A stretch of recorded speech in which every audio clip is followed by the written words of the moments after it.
ये आपने वृश्चिक राशि के बारे में क्या बता दिया? ये तो मुझसे मैच ही नहीं करता। अच्छा, आपको ऐसा लगता है कि सिंह राशि के लोग जो होते हैं, उनमें थोड़ा-सा ईगो होता है? मैं सिंह राशि की हूँ और मुझ में कोई ईगो नहीं है। आपने कहा था कि मीन राशि में जन्म लेने वाले लोग अक्सर बड़े प्यारे-प्यारे, छोटे-छोटे हाथ-पैरों वाले होते हैं, लेकिन मेरे हाथ-पैर तो बड़े बड़े हैं।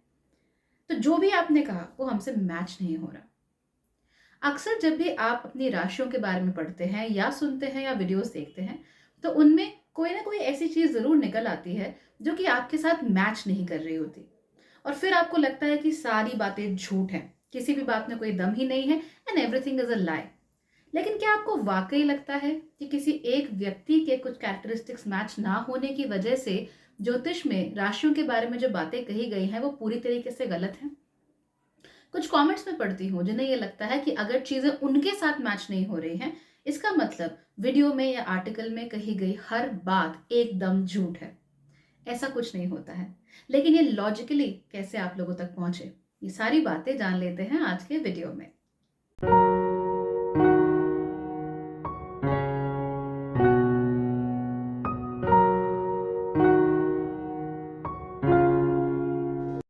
नमस्ते। भाग्यश्री होलिस्टिक एस्ट्रोलॉजी में आप लोगों का एक बार फिर से स्वागत है।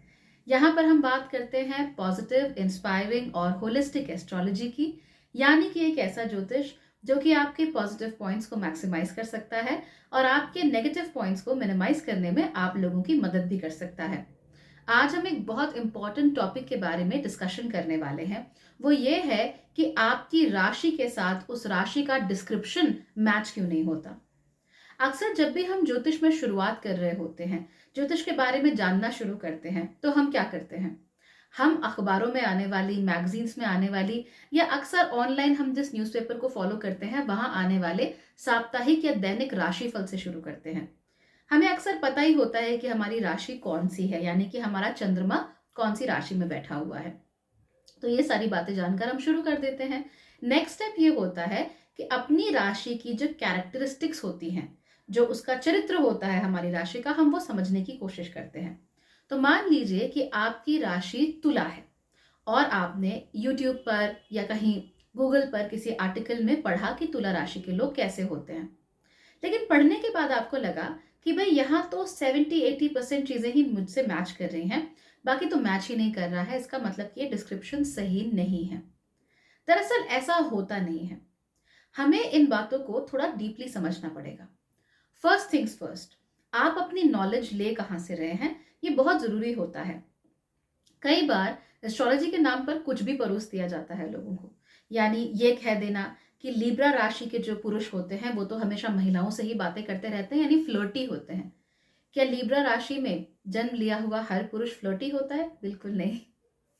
ठीक वैसे ही कई बार लिखा होता है पॉप एस्ट्रोलॉजी के नाम पे कि भाई कुंभ राशि की जो महिलाएं होती हैं बहुत कम बोलती हैं। क्या ऐसा होता है? बिल्कुल नहीं, सारी महिलाएं तो ऐसे नहीं होती। तो फर्स्ट थिंग्स फर्स्ट, आप अपनी जानकारी किस स्रोत से ले रहे हैं, किस सोर्स से ले रहे हैं, वो बहुत जरूरी है। क्योंकि जानकारी का सोर्स जब सही होगा, डिटेल्ड होगा और लॉजिकल होगा, तभी आपको बात जो है वो अच्छे से समझ में आएगी। सिर्फ ये कह देना कि भाई सिंह राशि में तो बड़े प्राउडी लोग होते हैं, तो आप हर किसी को ऐसा मानने लगो। तुला राशि के हर व्यक्ति को आप फ्लर्टेशियस मानने लगो, और एरीज राशि के हर व्यक्ति को आप चीखने चिल्लाने वाला, और टॉरस राशि के हर व्यक्ति को आप लेजी समझने लगो। ये ठीक नहीं होता है। You have to understand things in detail and that too with logic. दूसरी बात ये होती है कि जब भी हम राशियों के बारे में पढ़ रहे होते हैं, तो हमें ये समझना पड़ता है कि किसी भी राशि में जन्मे हुए लोगों के बीच में डिफरेंसेस होना बहुत ही आम बात होती है। सो इट्स नॉट लाइक कि एक तुला राशि का व्यक्ति ऐसा है तो दूसरा भी ऐसे ही होगा, ऐसा नहीं होता।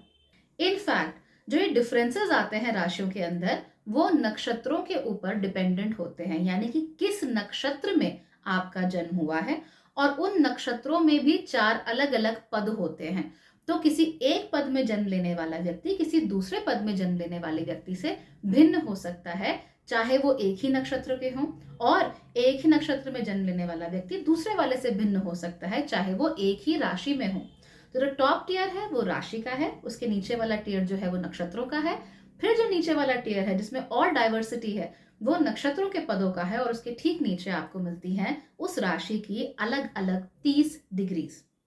फॉर इंस्टेंस हम कुंभ राशि के बारे में आजकल बहुत ज्यादा बातें कर रहे हैं, तो कुंभ राशि में कौन कौन से नक्षत्र पड़ते हैं? सबसे पहला नक्षत्र है धनिष्ठा, जिसके कि 2 पद यहां मिलते हैं। फिर शतभिषा, जो कि पूरा का पूरा कुंभ राशि में होता है, और उसके बाद होता है पूर्व भद्रपद नक्षत्र।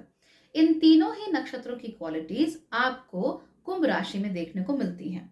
तो अगर कोई कुंभ राशि के 2 व्यक्ति हैं, तो आप ये मानकर चलिए कि लगभग 40-50% उनका एटीट्यूड जो है वो मैच करता होगा। लेकिन जो डिफरेंसेस हैं वो कैसे क्रिएट होते होंगे कि एक व्यक्ति धनिष्ठा का है और एक व्यक्ति शतभिषाक नक्षत्र का है। उसमें भी अगर 2 व्यक्ति शतभिषाक नक्षत्र के हों तो डिफरेंसेस क्रिएट होते हैं कि एक पहले पद का व्यक्ति है, एक तीसरे पद का व्यक्ति है। तो वहां पर डिफरेंसेस थोड़ा बहुत सोच में, काम करने के तरीके में, और जिन चीजों के प्रति वो अट्रैक्ट होते हैं उसमें आ सकता है। तो पहली वैरायटी, पहली लेवल की वैरायटी हमें यहाँ देखने को मिलती है। दूसरी चीज ये कि हमें ये देखना होगा कि जब हम राशि की बात कर रहे हैं, यानी कि चंद्रमा कौन सी राशि में है, तो क्या चंद्रमा के साथ और भी ग्रह हैं, और उस ग्रह पर यानी चंद्रमा पर कौन कौन से ग्रहों की दृष्टियां पड़ रही हैं, इससे भी डिफ्रेंसिएशन आ जाता है।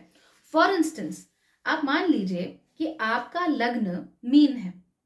अब मीन लग्न में अक्सर ऐसा देखा गया है कि बहुत सारे जो प्योर मीन टाइप होते हैं, खासतौर पे जिनके मीन लग्न में ही चंद्रमा हो, छोटे गुदगुदे हाथ पैर वाले, खूब सॉफ्ट बॉडीज वाले लोग होते हैं।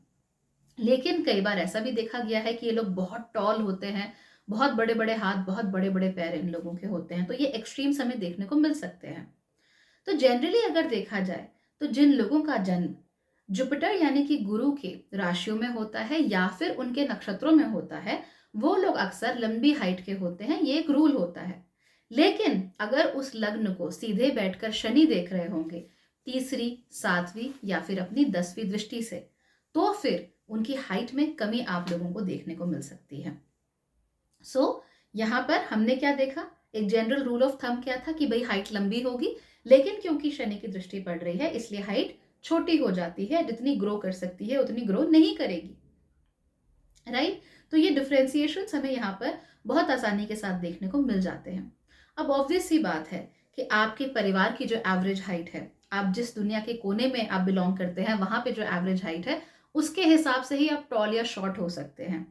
सो डेफिनेशंस जो है वो यहाँ पर रिलेटिव होती हैं, बहुत ज्यादा एब्सोल्यूट डेफिनेशंस नहीं होती हैं। तो आपका ग्रह नक्षत्र पे कौन सी दृष्टियां हैं, कौन कौन सी कंजंक्शंस हैं यानी युतियां हैं, चंद्रमा के साथ कौन से ग्रह बैठे हुए हैं, लग्न में कौन सा ग्रह बैठा है, ये जरूरी है। फाइनली हमें ये भी देखना पड़ेगा कि आपकी कुंडली में आपका लग्न ज्यादा स्ट्रांग है या फिर आपकी राशि यानी चंद्र राशि ज्यादा स्ट्रांग है। उससे भी आपके ट्रेड्स एंड कैरेक्टरिस्टिक्स में फर्क पड़ जाता है। मान लीजिए कि कोई 2 लोग हैं जो एक ही लग्न में जन्मे हैं, मीन लग्न में, लेकिन मीन लग्न में जन्मे होने के बावजूद भी उनके नवमांश अलग अलग हैं, क्योंकि वो अलग अलग डिग्रीज पर जन्मे हैं मीन लग्न की। तो नवमांश भिन्न हो जाएगा। जब नवमांश उनका भिन्न हो जाएगा, इन दैट केस वो लाइफ में किस दिशा में जा रहे हैं, किस ओर बढ़ रहे हैं, और इवेंचुअली जाकर क्या बनेंगे, ये भी भिन्न हो जाता है, ये भी डिफरेंट हो जाता है। और यही तो वजह होती है कि जब भी आपको अपनी लाइफ में कोई फैसला लेने होते हैं तो आप अपनी कुंडली दिखाते हो। ये तो नहीं देखते कि मेरी राशि एक्वेरियस है या मेरी राशि लियो है, तो लियो राशि के बारे में लिखा है कि इस साल शादी हो जाएगी, तो क्या सारे लियो राशि वाले लोगों की शादी हो जाएगी? ऐसा नहीं होता। योग मोर और लेस, मोटे तौर पर, जनरल तौर पर योग बन रहे होते हैं कि ऐसे लोग शादी कर सकते हैं या शादी करने के लिए अच्छा समय है, शादी होगी ही। दैट इज नॉट व्हाट ज्योतिष सेज। हाँ, आपकी कुंडली जो कि आपका इंडिविजुअल फुटप्रिंट है, जो कि ये बताता है कि आपका इंडिविजुअल कर्म क्या है, आपका इंडिविजुअल लाइफ पर्पस क्या है, आपके लिए इंडिविजुअल सर्कमस्टांसेस कैसे बनेंगे, उसको देख के ऐसी प्रिडिक्शंस की जा सकती हैं, लेकिन मोटे तौर पर ऐसी प्रिडिक्शंस नहीं की जा सकती। मैंने आपको पहले भी एग्जाम्पल दिया था, आप लोगों को शायद याद होगा।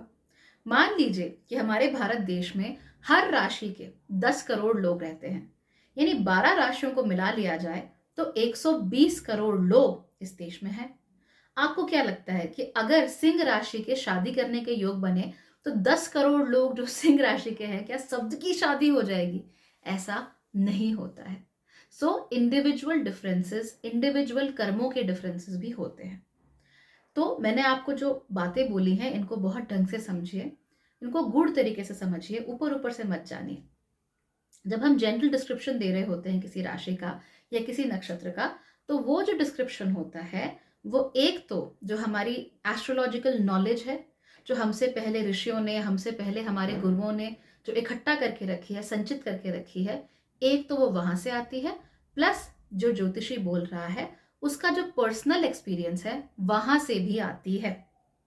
तो आप जब देखते हैं और आपको लगता है कि ये मुझसे मैच नहीं होता, आप कमेंट करते हैं कि वृश्चिक राशि वाले तो ऐसे होते ही नहीं हैं, आप दरअसल ये कह रहे हैं कि मैं ऐसा नहीं हूं या मैं ऐसी नहीं हूं, क्योंकि आपके ज्योतिषी ने हो सकता है 1000 कुंडलियां देखी हों वृश्चिक राशि वालों की, और वो एक जनरल पैटर्न उसमें देख सकते हो कि जनरली कैसे होते हैं।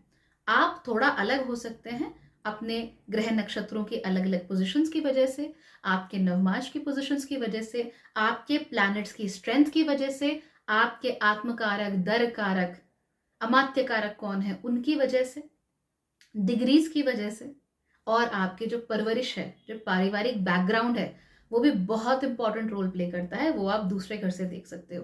तो ये सारी चीजें मिलके इतनी सारी वेरिएशंस को जन्म देती हैं ज्योतिष में, जो कि it makes the job of an astrologer very difficult. लेकिन यहीं पर तो एस्ट्रोलॉजी की ब्यूटी है, that is the beauty of astrology, कि आप लोग एक जनरल पैटर्न को एक इंडिविजुअल के साथ कनेक्ट करके देख सकते हो, और इंट्यूटिवली उसे एक इंडिविजुअल की नजर से देखते हुए ये पहचान सकते हो कि उसका कर्म, उसका इंडिविजुअल कर्म उसे कहाँ लेकर जा रहा है।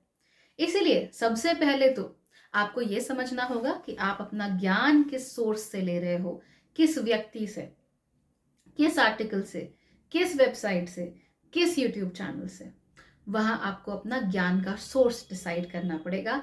आपको क्या लॉजिकल लगता है, आपके दिमाग में किसकी बात बैठती है, that is important. And finally ये जो इंडिविजुअल वेरिएशंस हैं इनको समझिए। अगर आप ज्योतिष के स्टूडेंट हैं तो ये वेरिएशंस को समझना ही ज्योतिष है, वरना ऊपर ऊपर से कुंभ राशि वाले ऐसे, तुला राशि वाले ऐसे, मिथुन राशि वाले ऐसे, ये तो कोई भी रट के बोल सकता है। Nothing knew about it. आपका इंट्यूशन, आपके पास कितना बड़ा डेटाबेस है, आप कितने सारे कुंडलियां को देख चुके हैं, कितने गहराई से उन्हें समझ चुके हैं, यही आपके इंडिविजुअल डेटाबेस को बिल्ड करता है। और इसी डेटाबेस के दम पर आप आगे अच्छे से प्रिडिक्शंस कर पाते हो। यही वजह होती है कि ज्योतिषी जैसे जैसे उनकी उम्र बढ़ती है, उनका एक्सपीरियंस बढ़ता है, वैसे वैसे वो लोग और निखरते जाते हैं, क्योंकि ये एक विद्या है, इसको सिद्ध करना पड़ता है, इसमें अपने आप को झोंकना पड़ता है, इसमें अपना 100% देना पड़ता है। और उसके बावजूद भी हर व्यक्ति, चाहे उसे ज्योतिष करते हुए 40-50 साल क्यों ना बीत गए हों, उसके पास सीखने के लिए कुछ ना कुछ जरूर रहता है। तो आपके पास, मेरे पास सीखने के लिए बहुत कुछ है, और सबको साथ मिलकर सीखते रहना चाहिए। अगर आप लोगों को ज्योतिष सीखने में इंटरेस्ट है, खास तौर पे मेरी होलिस्टिक एस्ट्रोलॉजी को सीखने में इंटरेस्ट है, तो आप लोग 27 फरवरी 2023 पे ऐसा कर सकते हैं। मेरा एक प्री रिकॉर्डेड कोर्स उस समय लाइव जाने वाला है। अगर आप शुरुआती बैच का हिस्सा बनेंगे तो ये जो कोर्स के वीडियोस हैं वो आपको धीमे धीमे हर हफ्ते 2 से 3 वीडियो मिलते रहेंगे, तो आप उन्हें देख सकते हैं। हर वीडियो के साथ आपको होमवर्क के लिए असाइनमेंट्स मिलेंगे, आप उन असाइनमेंट्स को पूरा कीजिए, ताकि एस्ट्रोलॉजी प्रैक्टिकली कैसे सीखी जाती है, प्रैक्टिकली उसे कैसे अप्लाई किया जाता है, ये सारी बातें आप सीख भी सके, समझ सके, और प्रैक्टिकली कुंडलियां पढ़ना भी सीख सकें।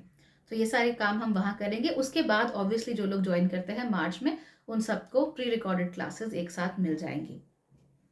लाइव क्लासेस भी हम जल्दी ही शुरू करेंगे, वहां पर हम बृहत पराशरी को डिस्कस करेंगे। लेकिन ये लाइव क्लासेस शुरू होंगी मोस्ट लाइकली साल के दूसरे हाफ में।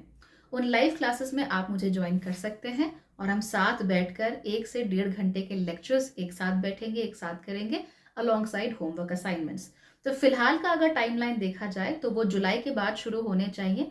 तो एनीवेयर बिटवीन जुलाई 2023 टू जुलाई 2024 ये कोर्सेज, जो लाइव कोर्सेज हैं, वो आपके लिए शुरू हो जाएंगे। और जो शुरुआती सीखना चाहते हैं उनके लिए beginners holistic astrology learning course है, जिसको आप एक्सेस कर सकते हैं। All you have to do is either go to my website and book it, और अगर वहाँ कोई समस्या आती है तो फिर आप नीचे दिए हुए नंबर्स पर मेरी टीम से कॉन्टैक्ट कीजिए and they will sign you up for the said course. इसके साथ साथ ही आप लोगों को अगर कंसल्टेशन लेना है, you can always do that. Consultations के थ्रू एक दूसरे को और जान सकते हैं, समझ सकते हैं, काम कर सकते हैं। भाग्यश्री टोटल मेकओवर प्लान 1 साल में अपने आप को पूरी तरीके से बदल देने का मेरा प्लान। इसका जो फरवरी का था बैच वो शुरू हो चुका है। अनफॉर्चुनेटली 1 महीना लेट शुरू हुआ बिकॉज आई वाज इल, लेकिन अप्रैल का जो बैच है वो समय पर शुरू होने वाला है।